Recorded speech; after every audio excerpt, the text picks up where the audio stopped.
Hi everyone and welcome back to Farrand and Film, and today I am bringing you the first of two revision videos that are going to cover this year's GCSE Film Studies exam series, ready for next week's exam, so Friday the 9th of May, which is paper 1, and then there's going to be a paper 2 video that's coming your way shortly after that, so covering everything that's on paper 2. Just a couple of things just quickly to mention before we get into it. Number one, my backdrop is slightly different. I'm doing this in my classroom rather than my usual sort of space at home, and secondly, you might be able to tell by my voice that I'm losing it a little bit, or it has been lost and it's on its way back.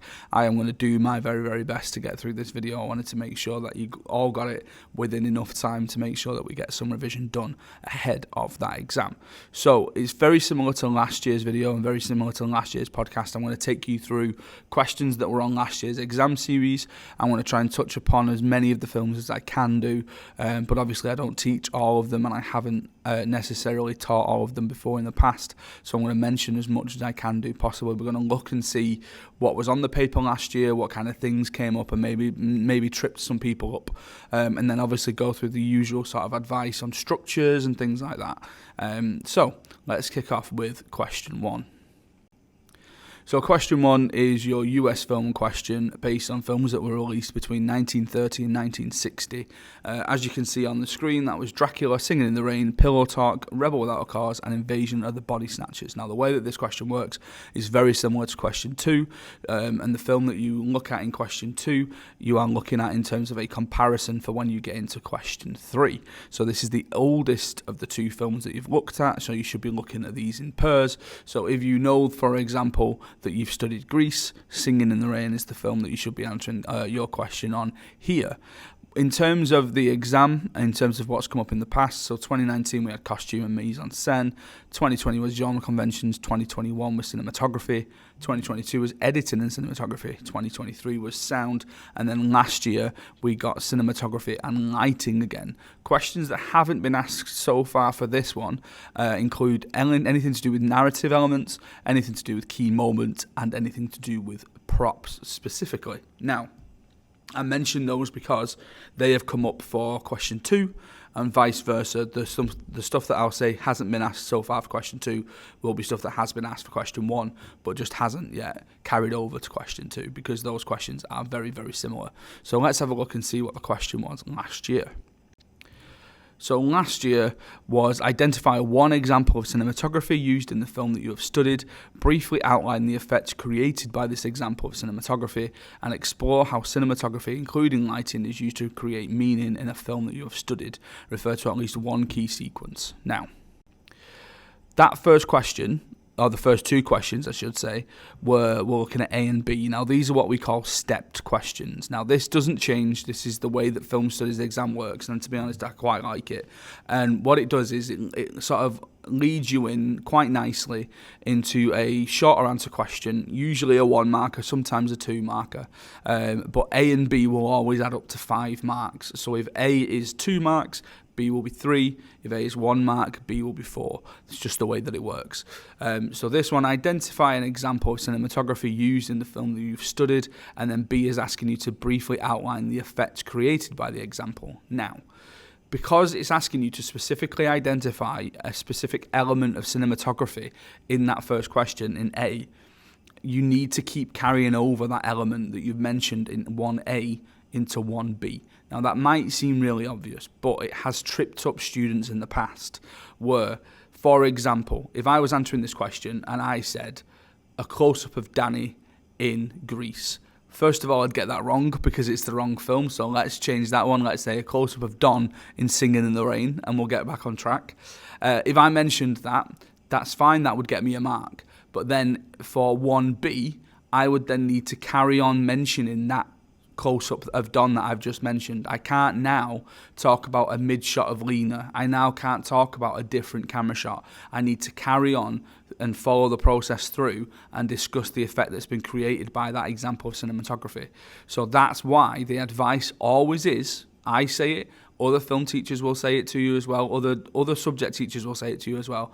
Make sure you read the questions before you start answering them, because it might be that yes, you have an element of cinematography in your head, but actually, is it a good one for you to use to talk about so that you can outline the effect that's been created by it? Is it the most prevalent one? Is it the most meaningful one? Is it the best one that you can use? If it isn't, and you're second guessing it, don't do it. Don't use it. Think about it. Think about a key sequence. Think about a key scene that you've studied in class. Make sure that you're mentioning one element of cinematography. That could be a shot. It could be an angle. It could be a movement. Okay? Now, when we move into C, we're going to explore how cinematography, including lighting, is used. Now, when it comes to the command verbs, when it comes to things like explore and discuss and stuff like that, I'm going to make sure that I put in a little bit towards the end of the video where I basically take you through the meaning of those words, because they, again, can trip students up. So, this one is asking you to explore how cinematography, including lighting, is used to create meaning in the film. Now, this doesn't mean that you can't mention the same element of cinematography, okay? If, for example, because it's now in my head, if I do the Singing in the Rain sequence where Don is dancing through the street and he's on the sort of the lamppost, and there's that sort of like huge sweeping tracking shot that comes down. Say I'd already mentioned that for 1A, and then obviously then I've spoken about it for 1B. It's fine if I still talk about that sequence for 1C, okay? You don't have to think that you're going to end up repeating yourself or that you can't do it because you've already used it. It's absolutely fine if you use it again. Obviously, it's more advantageous if you're going to talk about another element of cinematography. Obviously, you should know your films well enough that you can talk about more than one element of cinematography. Now, as always, because this is a 10 marker, my advice to you is that you split your answer into 2 paragraphs. So it's 1 paragraph per 5 marks, okay? So split your 10 markers into 2. Cinematography, because it's asking you to discuss cinematography, includes shots, angles, and movements. So you could do a paragraph on shots, you could do a paragraph on angles, you could do a paragraph on movements. It doesn't even have to be as general or as broad as that. You could do a paragraph on a close-up that's really important, and then you could do a paragraph on a high angle that's really important. It could be one specific thing. You could do a paragraph on one type of shot and then do your second paragraph on another type of shot. They don't have to split between shots, angles, and movements, but as a sort of rule of thumb, when you're splitting that answer up into 2, remember that inside cinematography you have things like shots, angles, movements, and then the question has been very generous as well, and it's letting you talk about lighting as well. So there you could do 1 paragraph on cinematography, 1 paragraph on lighting. So the way that the structure works, if you're new to film studies and you've not necessarily seen any of the videos that I've done before, this isn't necessarily going to be a new thing to you. But actually, what it's going to be is something that we've been through before. Okay. So when it comes to the question, when it comes to a topic sentence, so for example, if I was answering this question on Singing in the Rain, I would say, in Singing in the Rain, camera shots and lighting are used to create meaning. Because the question is basically saying, how are they used to create meaning? So I'm in that topic sentence, I'm saying, camera shots and lighting are used to create meaning. Now, what that has done is that's set me up for my answer. Because I'm going to make sure that in paragraph 1, I'm going to do camera shots, and in paragraph 2, I'm going to do lighting. So the key sequence I will discuss is when Don sings Singing in the Rain. Now, in my first paragraph, this is a bit of a structure that I came up with a couple of years ago with a class of mine, and it got affectionately known as PISAG. Now, it sounds awful, and it doesn't necessarily work with the acronym, because it could also be SIAG or whatever it is. But the 5 sentences that form in order to give this paragraph a bit of structure, I think work quite well. And I think work quite well in terms of making sure that you're hitting everything that you need to do to demonstrate that knowledge that you've got. So your first thing you do is you'd come up with your point. So the first point I will discuss is camera shots, for example. Scene. So then this is best seen through long shots used in the Singing in the Rain sequence. Important. This is important because it shows the scope and the size of the long shots allow for all of Don's body to be shown, so including all aspects of the choreography. Audience. As the audience, we can share in Don's euphoric state and feel the excitement of the moment. Genre or context. This links to the genre of the film, as musicals tend to feature light-hearted moments where characters outwardly act through their emotions, and then that would form together to create your paragraph. Now, I would say it is a tried and tested measure, but it's not foolproof, in that sometimes I have students who would prefer to mention the important thing and then mention where it is seen, which is absolutely fine. In the same way where you might want to talk about audience, you might want to change audience, you might want to refer to it as the meaning that it creates rather than mentioning specifically about the audience. The last sentence about genre or context, I think, is important, especially for this question, because the thing that you're going to do in question 1 and question 2 is you're being assessed on your knowledge of genre conventions and the developments of the genre. So you need to make sure that you are thorough in your analysis of genre conventions. In the same way, more so when it comes to paper 2, that context is quite a big thing that comes up in paper 2. So it might be that you're better off linking it to the context of certain things related to your film rather than the genre at that point. And then you would repeat the process and do the same again for your second paragraph. So on the screen now, and this might be the point where you sort of screenshot this and try and remember it and all that kind of stuff, is basically what I've done is I've looked through the past exam series and I've given you suggestions on how I would split a 10 marker into 2 paragraphs. So your costume and your mise-en-scène becomes costumes and props or settings. Again, when it comes to mise-en-scène, because it's already specifically mentioned costume, you need to do that anyway. But then when it comes to a second paragraph, props are a good thing, especially if there's something physical that an actor is using or that a character is using that emphasises their performance or emphasises them as a character in some certain way. But then settings are also very, very crucial, again, when it comes to developing the narrative. So it depends. It all depends on which film that you're studying and what scene you're specifically looking at. Genre conventions, as it were. So for Rebel Without a Cause and Ferris Bueller's Day Off, it is a teen film. So fundamentally, 2 genre conventions of the teen film would be teenagers and would be rebellion. In the same way that if you were looking at Grease and Singing in the Rain, you could do musical numbers and relationships, because again, they would be conventions. What we mean by a convention, and again, I'm going to come to this when we do the sort of glossary at the end. Conventions are essentially the ingredients of the film. They're the things that you expect to see in a certain type of genre, a certain type of film. When it comes to your cinematography, we're talking about shots, we're talking about angles, we're talking about movements. So at that point, you could do 1 on shots, 1 on angles. In the 2022 question, specifically said editing and cinematography. So at that point, I would do a paragraph on editing and then a paragraph on cinematography. Sound, I think, is quite an easy one, as long as you can remember it, that you would split it between diegetic and non-diegetic. So diegetic being that sound that characters can hear, so things like conversations, things like car horns if they're in a traffic jam, and then non-diegetic, the characters can't hear it, that would be things like voiceover, any music that's playing in the background to a scene if it's not seen from a source. So if it's not if someone turns a radio on and a song starts playing, that's diegetic. If a song just begins to happen, that would be non-diegetic.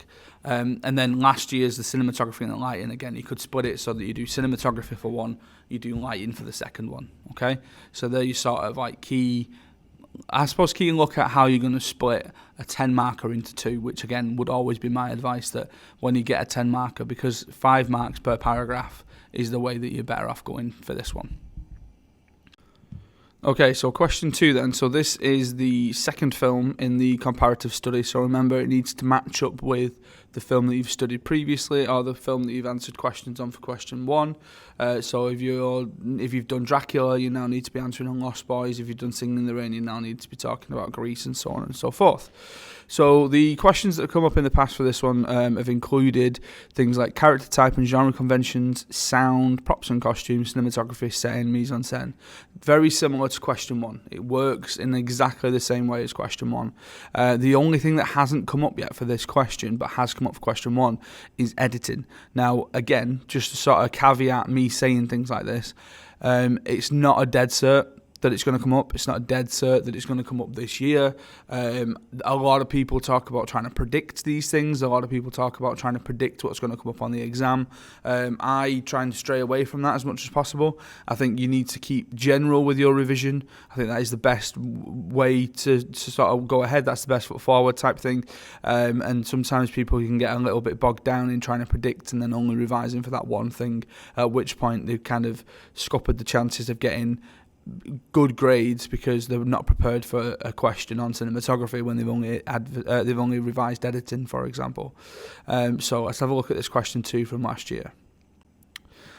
So this question was asking, identify one key setting used in the film that you've studied, briefly explain the importance of the setting, and then explore how mise-en-scène including setting is used in at least one key sequence from the film that you've studied.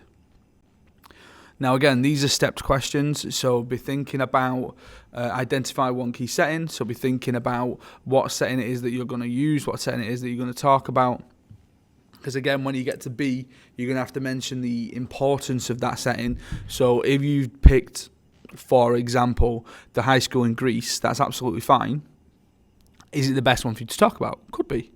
If you've picked Ferris Bueller's high school, again, is that the best one that you could talk about? Because arguably his bedroom might be better, or arguably Cameron's house might be better, or the parade sequence in downtown Chicago might be better, okay? So again, there's a lot that you need to try and think about there, and it's all about specificity. It's always about making sure that you are being specific in the things that you are talking about. So again, it is a steps question. You must use the same element in 2A that you talk about, in 2B and 2A, so don't be sort of diverting off the path at all. And then when we look at 2C, so exploring how mise-en-scène, including setting, is used in at least one key sequence from the film that you've studied. So you can split your 10 markers into 2. Setting is a must. The other paragraph could be props, costumes, hair and makeup. Now, the reason why I've put the setting is a must is because when the question says explore how mise-en-scène, including setting, is used in at least one key sequence, you could argue that you would read that as sort of saying they're just reiterating that you can still talk about setting. I see that as a make sure that you still talk about setting. So definitely do setting as one of them, and then have your other paragraph backed up and ready to do props or costumes or hair and makeup. So very similar. It's exactly the same structure as with question 1. So your point, your scene, your important, audience, link to genre, conventions or contexts. So I've sort of looked at paragraph 2 here. So second point I will discuss is costumes. This is best seen through the film as both the T-Birds and the Pink Ladies wear matching clothing. This is important because it shows how the two groups are aesthetically different from each other and society as a whole. As the audience, we can identify with the self-expression of the teenagers feel through their clothing and also their sense of belonging too. This links to the context as the costume of both groups reflect fashion choices from when the film was set. For example, Danny's leather jacket. The thing with the context is it's not just the context of when the film was set, it's also the context of when the film was made, because the key thing with Singing in the Rain in Greece is with Singing in the Rain, it was set in the 30s but it was made in the 50s, and with Grease it's set in the 50s but it was made in the 70s. And fundamentally, when you look at those two films specifically and looking at why that is the case, that they're both sort of set 20 years before they're being made, it's because you need the hindsight of looking back at those two eras to fully sort of express certain things on film. Like with Grease, they never would have got away with things like teenage pregnancy and stuff like that on film in the 50s, but they're able to do it in the 70s. So again, it's all to do with how productions has moved on, how Hollywood itself has moved on from that point, and really thinking about, again, how things have sort of developed further in time. When it comes to Rebel Without a Cause and Ferris Bueller's Day Off, you're looking at the 50s in Rebel as being a really sort of paranoid time, a time of the Red Scare, a time of McCarthyism, where the parents don't necessarily know how to deal with the the children, and then when you move into the 80s with Ferris, it's such a jovial, happy-go-lucky time. Like, we've got the economic boom, everyone's happy, America's on top of the world, they're winning the Cold War. It's about making sure that you are aware of how your film is actually addressing these contexts in its narrative. That realistically, and the reason why I teach Rebel and Ferris, and will continue to do so, is the difference between both of those films, yet they're supposed to be from the same genre. They look nothing like each other. They don't feel like the films from the same genre, but that's how the genre has developed over time. That a teen movie in the 50s was a melodramatic drama. The teen movie in the 80s was a comedy, and it was a coming-of-age comedy. So, again, make sure that you are keeping on top of your knowledge of the contexts for all of these questions. And again, when we're thinking about splitting this question into two, so your genre conventions, teenagers and rebellion, again, especially if you're looking at Ferris or Rebel, sound, splitting that between diegetic and non-diegetic. The key moments in the narrative conventions one. Now, narrative conventions is essentially referring to things that you would expect to take place in a story. And I think the two most obvious ones are your protagonist and your antagonist. That ultimately we need a protagonist, we need a sort of hero, we need a leading person, and then you need an antagonist. You need that sort of person who's poking them in the side, and the person that we're rooting for our protagonist to succeed against ultimately. Props and costumes, pretty straightforward. Props and costumes, one paragraph, and then costumes on another one. Cinematography, again, shots and angles and movements, and then setting, so making sure that you mention your setting, and then you're getting your props or your costumes in for the mise en scène. If it came down to editing, if it was just a purely specific question about editing, I think I'd be more inclined to talk about pace as one of the paragraphs. So is there a scene that is quite frantically fast-paced? And if I'm thinking about Ferris Bueller's Day Off, I might want to mention the almost a montage sequence at the end of the film where he's running home. So again, I'd talk about pace at that point. And then the other thing I would mention likely there would be cross-cutting. So again, if this was a Rebel question, I'd be thinking about the Chicky chase scene and the cross-cutting that happens between Jim's car and Buzz's car as they are driving off the cliff in that sequence. And now we get to the one that's got the biggest marks across both papers. This is the 20-mark question. Now, this is where you are comparing the two films that you have just answered questions on. So if you're studying Dracula and the Lost Boys, you're looking at both of them together. Singing in the Rain in Greece, Pillow Talk and When Harry Met Sally, Rebel Without a Cause and Ferris Bueller's Day Off, and Invasion of the Body Snatchers and E.T. Now, because this is a 20-mark response, ideally, again, if you're following suit, 5 marks, 1 paragraph. We are looking at 4 paragraphs for this one, and there's a bit of a specific structure that I like to advise people to use for this one. But if we have a look at the things that came up in the past for this question, so contexts in 2019, representing the times in 2020. Now, the thing about representing the times is, again, it's almost contexts, but linking back to what I've said previously about Grease and Singing in the Rain, what represent the times in which they were made. That's quite a difficult question for Grease and Singing in the Rain, in that because you're representing the times in which the films were made, you're having to think about how Grease would represent the 70s, not how Grease would represent the 50s. So that's quite a difficult thing to sort of get your head around. And again, the wording of it is a bit of a peculiar one. Messages and themes. Now, I'm going to come back to that when we look at the glossary. Genre conventions, again, is another one for the glossary, but that's essentially your ingredients of the film. Time of production, so very similar to representing the times. And then representations of one character.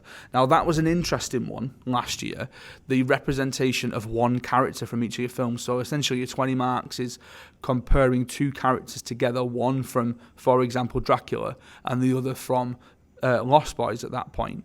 Now, a representation question I think is very, very interesting. I think it's one that you can really sort of sink your teeth into and link context to and stuff like that. So it is quite useful. Now, again, don't want to predict, don't want to boil down the route of saying, oh, this is the one that I think is going to come up, but I would be leaning towards a context-related question this year to come up, mainly because they sort of diverged and went to character last year. But who knows? But the context is king for this question. So this was the question last year. So compare the representations of one character from each of the films that you have studied. In your answer, you may consider social historical context, consider stereotypes, roles and behaviours, and how key elements of film form represent characters. Now, I've written there on the screen, remember to only compare one character from each film. Now, the reason why I've put that is because during the most recent mock season, I marked a paper where the student had started talking about a second character. And what they wrote wasn't incorrect at all. It was actually really well put and really detailed. I had to look at the mark scheme. I had to go back to the mark scheme. I even questioned another film studies teacher on what they thought. And we both came to the assumption that we had to cap their answer at the one character representation. And the reason for that is because it's very specific in the question, and it's even written in bold that they are asking you to consider the representations of one character from each of the chosen films. Now, that means that if, for example, you were looking at Rebel Without a Cause and Ferris Bueller's Day Off, and you just spoke about Ferris and Cameron from Ferris Bueller's Day Off, we would mark one of the things that you've discussed, or one of the characters that you discussed. So we might mark everything that you've written about Ferris, for example, and we'd give you a mark on that. We would then have to disregard everything that you've written about Cameron, because at that point, that's an additional character from that film.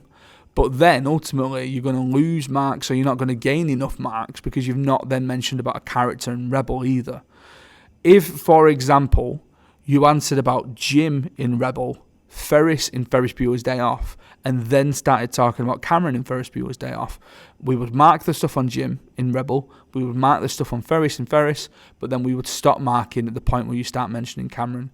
If it says one, and it is bolded, and it means one, only talk about one. Appreciate how enthusiastic you might be to talk about another character, but the question is only asking you to do one, and they will stop marking when you begin to start talking about a second one. So make sure that you read the questions as carefully as you can do. So any more will not be counted and will result in extra wasted time. So thinking about two characters that you could discuss. So you've got people like Jim and your Ferris in Rebel and Ferris, as I've just mentioned. You've got Don and Danny for Singing in the Rain in Greece, and then Michael and I've forgotten his name, but the other guy in The Lost Boys. Oh, Michael and Dracula, that's what I mean. Obviously, you talk about both films, so Michael and Dracula would be a key one. Anyway, here's your structure.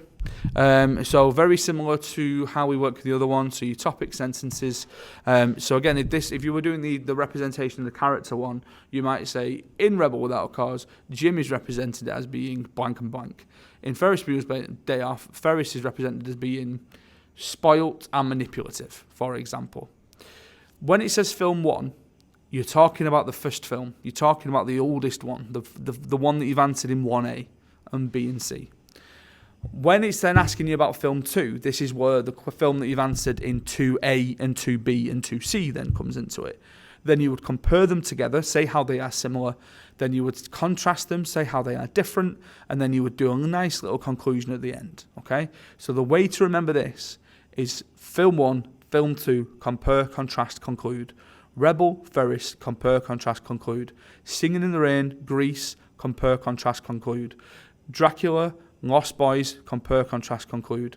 Invasion of the Body Snatchers, E.T., compare, contrast, conclude. Pillow Talk, When Harry Met Sally, compare, contrast, conclude. Okay? Similar, different, conclude. How it is in this thing, how it is in this thing, how it is similar, how it is different, conclude. I'm going to show you an example. So this is an example that I had from a student a couple of years ago. Now, this is actually an example that they wrote in their exam.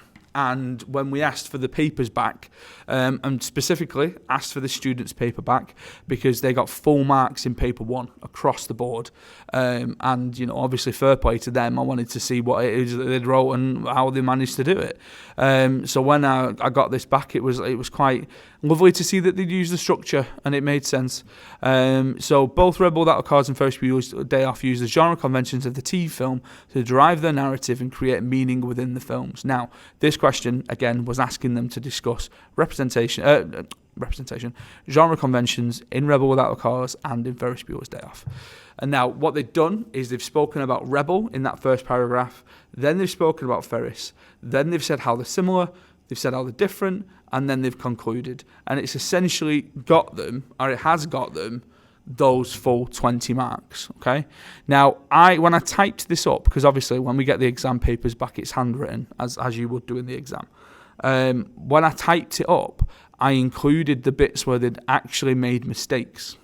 Now, if you look at the contrasting section, it starts off by saying Rebel and Ferris, but then for whatever reason, probably because time was against them and all that kind of stuff, at a different point in this paragraph, they refer to Ferris as Farris. Okay, now you're not losing marks there, and this is the reason why I wanted to make sure that I get this across. That with the film studies exam, as much as it's drilled into in English and stuff like that, you're not spag marked. Okay, now obviously at that point, the examiner has looked at that and they've gone, oh, they've written Farris. We know what you're talking about. Okay. The examiner knows what you're talking about. We're still going to give you the marks for it. Don't worry about it. Don't lose your head over the fact that you can't remember how to spell, for instance, if you study District 9, Vickers van der Merwe in District 9, okay? Don't worry that you can't remember a certain character's name. As long as we know who it is that you're talking about, you're still going to get the marks, okay? So just bear that in mind. Oh, I forgot to put animations on this one. So again, there you go. Just making sure that you're all aware. Slightly colour-coded. It's not the best. But again, Rebel, Ferris, compare, contrast, conclude. Now, your key development timeline. That question everybody loves to answer. So, as I mentioned in last year's video, it was a 10-point timeline. It was only 10 events. Then they added more. They added 6 more. And my sort of key one last year was making sure that you revised the new ones because they hadn't obviously come up on an exam before. Now, what I've done on the screen, and apologies if you're on the podcast feed, but I will go through this in a second, is of the 16, so far, only 11 of them have come up in the exam. There are still 5 that have not been asked about in the exam. Whether that means 3 of these 5 are going to come up this year, who knows, right? Might do, might not do. Might be that 1 of them definitely does. Might be that 2 of them definitely do. But if I was revising, I'd be keeping an eye on those 5. So those 5 that haven't come up, for the benefit of those of you that are just listening on the podcast feed, are the late 1950s, which is when handheld, lightweight and portable cameras were introduced, and they were most prominently used by documentary filmmakers and filmmakers in the French New Wave. 1995, the first full feature-length CGI film was Toy Story, directed by John Lasseter and released by Pixar Studios. Now, that question, specifically the Toy Story question, I can imagine being a real pain for some people because I feel like I know how they'd word it. And they'd word it as, what is the name of the first feature-length CGI film and the studio the studio that produced it? And I can imagine a lot of people writing Toy Story, Disney. I reckon they'd mark that incorrect. I reckon it'd be Toy Story, Pixar. So bear that in mind, okay? I'm just scanning my room now to see if I can see in my display how it was worded. It's definitely a Pixar. It's definitely the way that that's worded. Because if you think back to 1995, none of you were alive in 1995, basically Pixar produced it, and then Disney just published it. Disney basically distributed it and sent it out and released it. And then it was only later on where Disney bought Pixar. So then technically you could say it was Disney, but it was definitely produced by Pixar. In the 2000s, citizen filmmaking with phones and lightweight cameras. 2010s, feature-length films were shot on iPhones, and the two examples that you're given as feature films that were shot on iPhones are Tangerine and Unsafe. And then in 2017, streaming sales overtook DVD sales for the first time. Again, I'm not a betting man. How many times I can keep saying, please don't predict this, but please keep Toy Story in your back pocket. I feel like that might be one that comes up, very similar to how the Avengers one came up last year. I'm just gonna say this now. I ain't got a clue. Like, I don't write the exams. I don't know, but I think keeping Toy Story in your back pocket might be a good idea. At least that's what I'd be doing anyway. So there's the timeline. It's worth 5 marks. You might look at those 5 marks and you might think, oh, well, that's nothing. Don't be the student that I get year on year out where they just miss a grade 9 by 1 mark or 2 marks and they didn't answer the timeline question, because that is the difference between the grades, or at least it can be. So make sure that you are revising for this as well. Right, question 5, specialist writing. I really like this question, and I really like teaching Whiplash. I love teaching Whiplash, and my students always really enjoy learning about it as well and studying it. So 2019 was asking you, how far do you agree with your specialist writing? Then it was, how did it change your views? 1 key idea. How did it change your thoughts? And then it was 1 or 2 key ideas. And then last year, quite interestingly, was strengths and weaknesses. Now, I tend to prep my students as much as possible when it comes to this question on the points that they can discuss, the 3 points that are raised by Tom Beasley in his article about Whiplash. And then last year when strengths and weaknesses came up, admittedly it felt like a little bit of a curveball, but I was quite proud when some of my students came out of that exam, because what they'd managed to do is discuss the strengths of it and use some of the points that we'd mentioned and sort of say this is why it was strong and this is why it wasn't. But then they mentioned the weaknesses as the argument was a bit one-sided. So then if you're thinking about your 15 marker, this question's worth 15 marks, and at that point you're thinking about 3 paragraphs. To have that final paragraph being, this is where I think it was a bit one-sided and this was a weakness of it, I think is quite a good thing to sort of view it at. Now, the 2 that I've put in there for not asked, so agree or disagree and deepened understanding. So before there was an official examination for this film study specification, a number of teachers, including myself, were all in a room up and down the country. Mine was in Manchester. And we were looking at the sort of proposed specification of film studies. And in the thing that we were given, we were also given something that were called SAMs, which is essentially sample assessment materials. Now, what that was is, because obviously no one had sat an exam for the subject before, they gave us what they imagined an exam would look like. And they'd released quite a couple of these. And one of the ones had, do you agree or do you disagree with your specialist writing?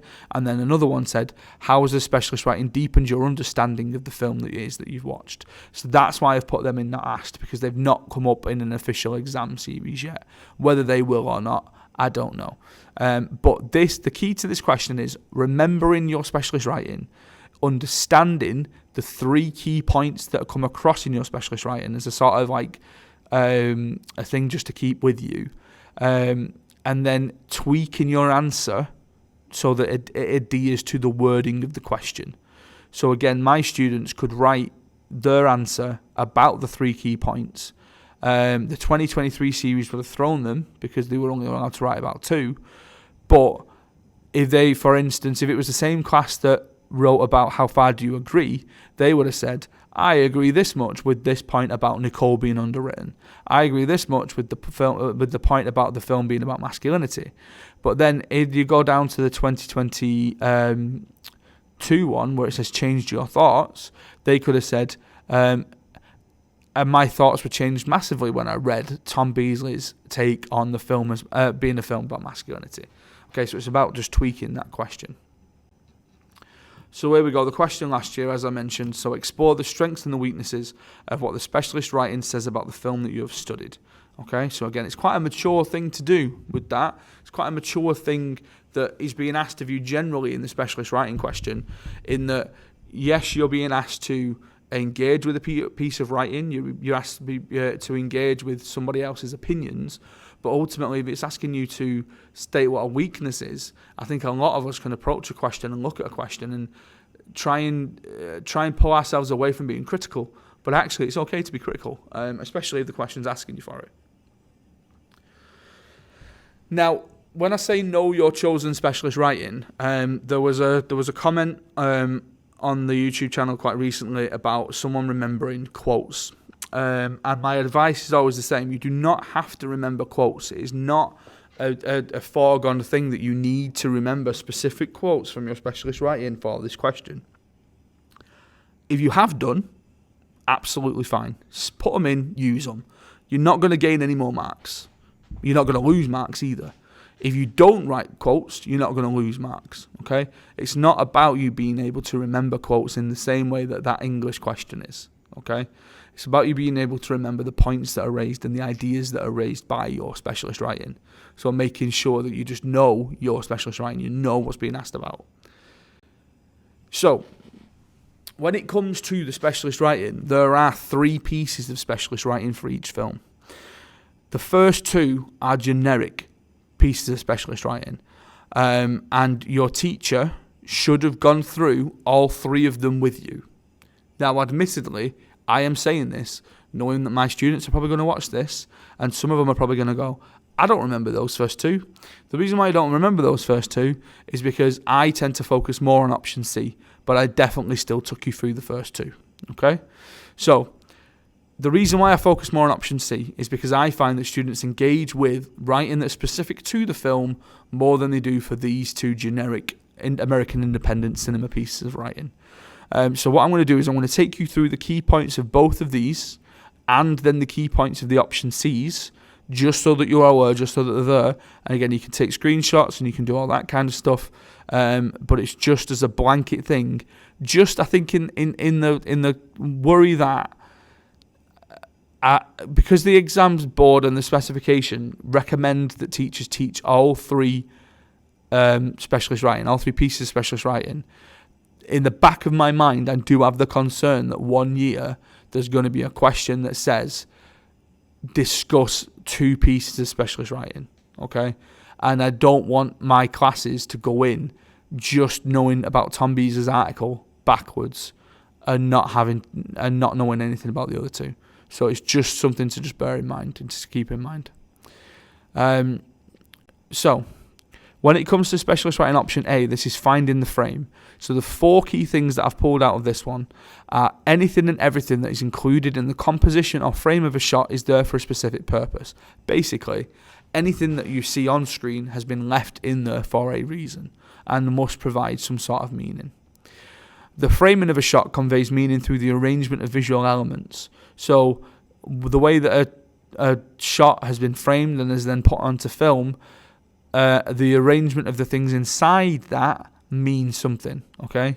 And that's why they use the example from the Godfather that you can see on the screen. A strategy to decoding meaning of a composition or a frame is to identify the themes and the ideas that lie at the heart of the film, its essence, its core ideas, okay? So ultimately, the thing that should be coming across in each shot is the key ideas, the messages and the values of that film. And every shot counts no matter how inconsequential they may seem. So every shot, no matter what it is, no matter what scene it is, no matter what's going on in the narrative, counts in your film. Option B, what makes a film independent? So something that strays artistically from the norm. Independent cinema does not adhere to a generic pattern. The audience for independent cinema specifically takes pleasure in the disruptions of expected enjoyment to find the most subversive and oppositional position outside the norms, and challenges this cinematic form artistically and looks to create something individual, either in its aesthetics or its ideological viewpoint, or both. Okay, so this is more to do with how you're able to decipher and tell which films are independent. And they're saying that it's likely an independent film if it's doing something that's artistically different from other things, if it's got no clear genre to it, or if the audience are getting pleasure out of the subversion of certain things. And then, as you can see on the screen if you're watching on YouTube, so the 3 points from each one that I've taken for the specialist writing. So Juno, I'm quite interested in the Juno one. I have taught Year 9 film studies for the first time this year, or the first time in a long time anyway. And one thing that I've tried to do is basically copy my scheme of work from Year 10 and Year 11, so the GCSE stuff, and move that down to Year 9, but kind of quote-unquote soften it a little bit, do it as a sort of nice introduction for the Year 9s that are essentially then going to become my GCSE students. So one thing that I've done is I've used the Juno specialist writing to get them used to the idea of looking at specialist writing, looking at what someone else has written, and then how they've been able to analyse a scene.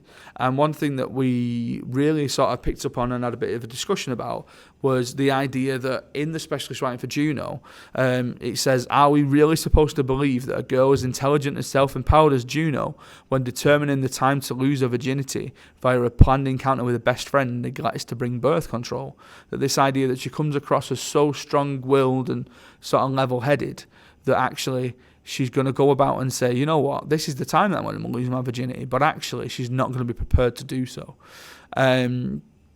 All deserve more complex and nuanced and thoughtful portraits than the simplistic and insulting caricatures drawn by screenwriter Diablo Cody, and then debate whether the message of Juno is anti-abortion and therefore anti-woman, despite its post-feminist surface. It's a very anti-Juno piece of writing, so I think that's quite a good one for you to engage with.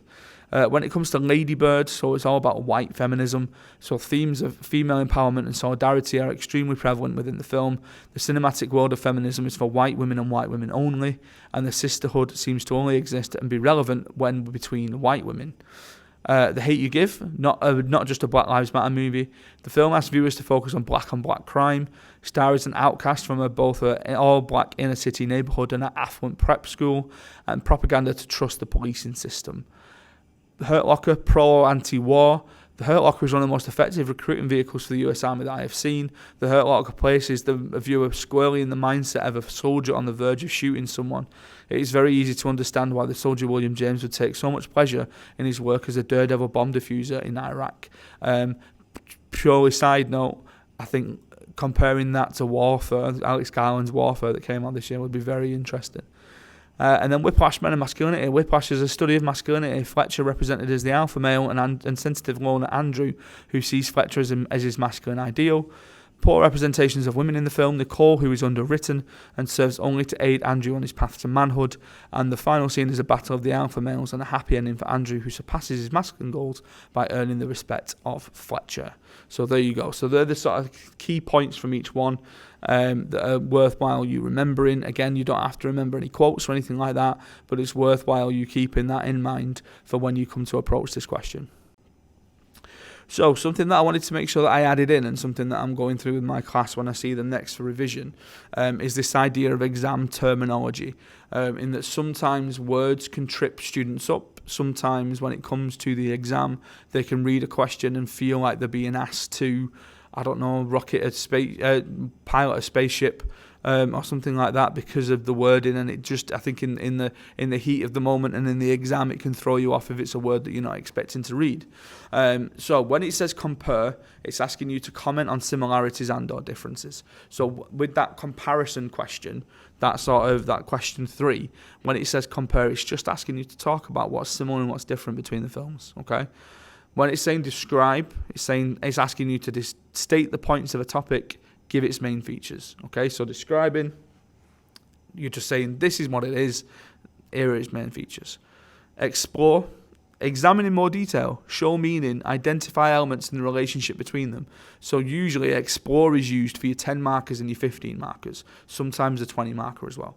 So if it was to say explore, what you're looking at there is you're examining it, you're analysing it in detail, you're showing the meaning, to try and show the meaning, and then you're identifying how things have been done. So for example, if it was explore the use of cinematography in a key scene, what you are doing is you're examining how camera shots, I forgot that my bloody light in this classroom was on a timer, so now I'm in the dark. This is quite eerie, isn't it? So, examine in detail to show meaning and identify elements and the relationship between them.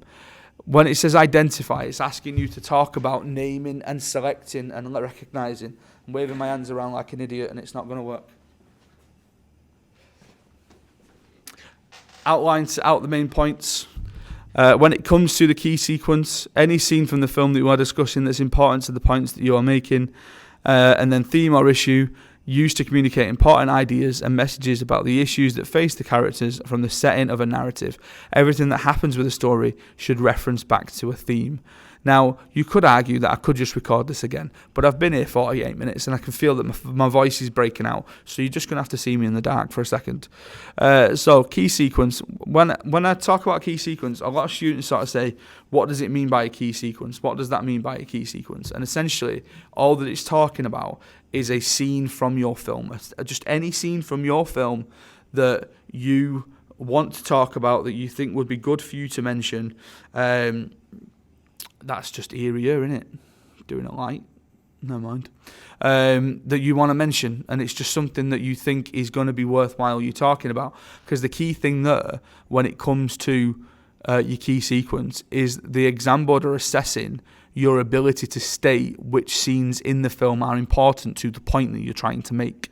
So if you're trying to make a point about, for example, Dracula being of supernatural origin, which I think is a bit broad, but anyway, you wouldn't then talk about a scene where Dracula's not in that scene, because then at that point you've failed in your attempt to try and reference a key sequence, okay? And then the bottom bit, where it says, in your chosen film, just as a reminder to yourself, and this is specifically for my class, the one that I've included at the bottom, so it might be worthwhile you doing something similar. So, paper 1, your chosen film, for my class anyway, Singing in the Rain, Grease, Singing in the Rain and Grease, the timeline, so you don't really need it, Whiplash, and then for paper 2, Slumdog Millionaire, The Wave, and Skyfall. I've got my light back for the last bit, and while my voice holds out slightly, I'm definitely not doing the paper 2 one straight after this. Right, revision tasks. Now, this is something that I did with my class, or that I will be doing with my class, and something that I mentioned on the back of my wave video, revision video that I did. So I think one thing that is really useful, and teachers out there, I don't know if this is just a me thing or whether or not you're feeling the same thing as well, but I find that sometimes my students can sort of go, I can't remember that character's name, I can't remember who that person is, I can't remember who that is. So I try to give them a couple of characters just to remember. So I've done that by putting pictures there and then the names underneath. And then when it comes to film form, I think it's really important, especially for these 2 questions, that every member of my class is able to sort of say, a key use of cinematography in Singing in the Rain is this thing, just in case the question comes up where it's asking you to talk about cinematography. In the same way about editing, the same way about sound, the same way about mise en scène. So what I'd usually do with something like this is I'd just stick it under the visualizer and we'd fill it in as a class. When it comes to the question focus, so that's asking you obviously about genre for this one, how genre conventions are used, how the genre comes across in both films. When it mentions about key sequences, that's just, at that point, can just be a list of scenes that come up in that film. So key scenes that would be worthwhile being spoken about. The stuff that I've put at the bottom is more to do with question 3. And that's to do with how these films are similar and how these films are different. So for Grease and Singing in the Rain, in terms of the aesthetic, both have historical American settings that are explored through mise en scène. Both show a nostalgic view of the past, almost a pastiche of the eras that they're set in. When it comes to the representations, look at the mise en scène, look at the dress codes, distinguish between the groups and the characters. You could compare Sandy and Kathy, you could contrast Lena and Rizzo or Cha-Cha, and you could compare Danny and Don. In terms of the narrative, key turning points, so things like Sandy's transformation in Grease, Kathy's reveal in Singing in the Rain, you can say how they're similar through the musical numbers. So despite differing production eras, genre conventions have pretty much remained the same. And then in terms of a contrast, how content and issues explored in Grease, so Grease explores sex in a way that was taboo for Hollywood at the time Singing in the Rain was produced. So ultimately what's happening there is, when Singing in the Rain was released and was looking back at the 30s, what you couldn't still do in films in the 50s is talk about things like teenage pregnancy, sex, all that kind of stuff. It was taboo subjects. But that doesn't mean that they weren't happening in society. You fast forward to the 70s, and what a film being released in the 70s has been able to do, because at that point it's okay to mention those things, is that they've looked back and gone, now we're going to talk about the 50s. Now we're going to talk about teenage pregnancy and sex in the 50s, because we're able to now, but we had to be in the 70s to do that. Okay? So they're both kind of nostalgic looks back at certain time periods. To sort of kind of finish off these little bits of revision tasks. So again, all I've done there is I've just stuck the timeline in there. For specialist writing, I've just got the key points for my class's specific one. So the Whiplash. Again, like teachers, if you wanted to sort of follow this or sort of tweak this, you can just edit and just add in your specific element of film form. If you want me to send it to you, by all means I can do. It is just a table at the end of the day. But if you'd like the template, farrandonfilm@gmail.com, and I'll wing it over to you. And then one thing that I mentioned at the end of the Wave episode that I did was this idea of taskmaster revision. Now, since then, I've done it with my year 11s, and it was, let's use the word organised at the start of this sentence, organised chaos. Their buddy loved it. They loved it. They loved the idea of like going out and filming a scene from their film again as a bit of revision. But I think, case in point, learning from things that I've done, I might purposely pick which ones I'm gonna give them to and give next time. But to be fair, they were quite good at doing stuff like the 50 words or less. So mentioning colour in Skyfall in 50 words or less and stuff like that. Okay, so I'm just gonna basically just click through a couple of these. Again, feel free to screenshot just to try and give your revision a little bit of a boost. So again, there's more there. I think the timelines ones can be quite good. So like basically taking a picture that represents a certain thing on the timeline just as a way of revising it, essentially. A couple more.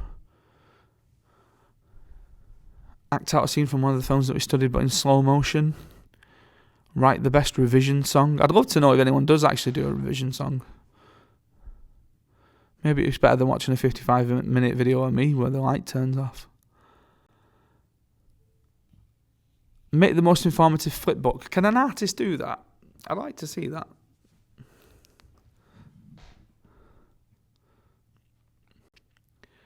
And then these are the 50-word ones. So summarise the use of colour in Skyfall, specialist writing for Whiplash. Summarise rebellion in Rebel Without a Cause. Summarise rebellion in Ferris. Narrative of JoJo, ethnicity in the wave, all sorts of stuff. And then that recreate the picture, the timeline in picture format. You have 10 minutes. That's quite a good one. Okay, that's it. 56 minutes and 37 seconds in. I think that might be the biggest one that I've done. But hopefully it's been helpful. I apologise if it's been a bit rambly. I apologise if my voice has broken out. I apologise for the bit where I was in the dark. But it's all good. We're getting there. We're getting through it ourselves, people. So, paper 1, Friday the 9th of May. It is possibly the earliest exam that you will do, unless you do BTECs, because I know that the BTEC exams have already happened. But GCSE-wise, it's probably the earliest one that you're going to do. Best of luck with it. If you need anything, teachers watching or students watching, just comment, okay? Stick a comment and I will reply as soon as I can, okay? If there's anything that you're concerned about, if there's anything that you think you could do with me maybe going back over again, feel free to wing me an email, farrandonfilm@gmail.com, and I will do my very, very best. I hope it's been helpful. Best of luck to everybody. Stay safe, look after each other, and I will see you next time.